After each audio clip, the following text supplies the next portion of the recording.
সকলোৱেতো picnic খাই মেলি আজৰিয়ে হ'ল, কিন্তু মোৰ যে এবাৰ এটাও পিকনিক যোৱা নহ'লে। তাৰ বাবে শেহতীয়াকৈ হ'লেও আমি তিনিটা আজি পিকনিকলৈ ওলাই দিলোঁ। প্ৰথমে এয়া আমি মিণ্টু ঘাটলৈ আহিছিলোঁ, কিন্তু ঠাইখিনি ইমানেই লেতেৰা, তাৰ বাবে আমি অন্য এখন ঠাই এয়া বুৰৈ ঘাটলৈ বুলি আহিলোঁ। এই ঠাইখন যথেষ্ট পৰিষ্কাৰ আছিলে। জ্বলি গ'ল ন জান?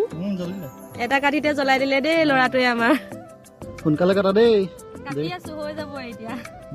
কিন্তু আচল সমস্যা এই আদা নহৰুখিনি খুন্দাতহে আহিল দেই। যেনে তেনে শিলগুটি দুটাৰে খুন্দিলোঁ আৰু তাৰ পাছতে আহিলে মাংস পোৰা পৰ্ব। পিকনিক আৰু মাংস পোৰা নহ'ব এনেতো হ'বই নোৱাৰে, নহয় জানো বাৰু? ধুনীয়াকৈ মাংসখিনি পুৰিলোঁ, লগতে বিলাহী দুটাও পুৰিলোঁ, জলকীয়া অলপমানো পুৰিলোঁ আৰু ধুনীয়াকৈ এখন চালাড বনালোঁ। আৰু এই চালাডখন আমি ষ্টাৰ্টাৰ হিচাপেই খালোঁ, খুব ধুনীয়া লাগিল। আৰু এয়া মেইন কৰ্চৰ বাবে লোকেল চিকেন বনোৱাত লাগি গ'ল জানে, আৰু বৰ ধুনীয়াকৈ বনাইছিলে সি। মাজে মাজে এয়া মাংস অলপমান টেষ্টো কৰি আছোঁ আৰু আহিলৈ অলপমান পানীও খেলি ল'লোঁ। বৰ ধুনীয়া পৰিষ্কাৰ পানী বৈ আহিছিল অৰুণাচল প্ৰদেশৰ পৰা। আৰু মেইন কৰ্চত এয়া অকল ভাত আৰু মাংস আৰু একোৱেই বনোৱা নাছিলোঁ। তাৰ পাছতে একেবাৰে শেষত আমি তিনিটাই মিলি এপাক বিহু নাচি ল'লোঁ। খুব ভাল লাগিলে, বহুত ফূৰ্তি কৰিলোঁ আৰু ধুনীয়াকৈ ঠাইখন পৰিষ্কাৰ কৰি সকলোবোৰ জ্বলাই থৈ আহিছোঁ দেই।